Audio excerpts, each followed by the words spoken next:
রাজধানী সহ সারা দেশে বইছে মাঝারি থেকে তীব্র তাপপ্রবাহ। সারা দেশে হিট অ্যালার্টের মেয়াদ আরও 3 দিন বাড়ানো হয়েছে। সকালে এই সতর্ক বার্তা জারি করেছে আবহাওয়া অফিস। বিকাশে কম খরচে ক্যাশ আউটের লিমিট বেড়ে 50,000, প্রিয় এজেন্টও 2টা। আগামী 5 দিন ভারী বৃষ্টির সম্ভাবনা নেই পূর্বাভাসে।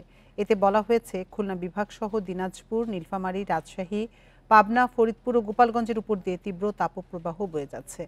ময়মনসিংহ, মৌলভীবাজার, রাঙামাটি, চাঁদপুর, নোয়াখালী, ফেনী ও বান্দরবান জেলাসহ বরিশাল বিভাগ এবং রংপুর, রাজশাহী ও ঢাকা বিভাগের উপর দিয়ে মৃদু থেকে মাঝারি তাপপ্রবাহ বইছে। কোথাও কোথাও অস্থায়ীভাবে আংশিক মেঘলা আকাশ সহ সারা দেশের আবহাওয়া প্রধানত শুষ্ক থাকবে। দিন ও রাতের তাপমাত্রা প্রায় অপরিবর্তিত থাকতে পারে। সেই সাথে বাতাসে জলীয় বাষ্প বেশি থাকায় গরমের অস্বস্তি বাড়বে। যেহেতু তাপপ্রবাহ চলছে সারা দেশে, সেটা হয়তো বা তীব্র আকারও ধারণ করতে পারে।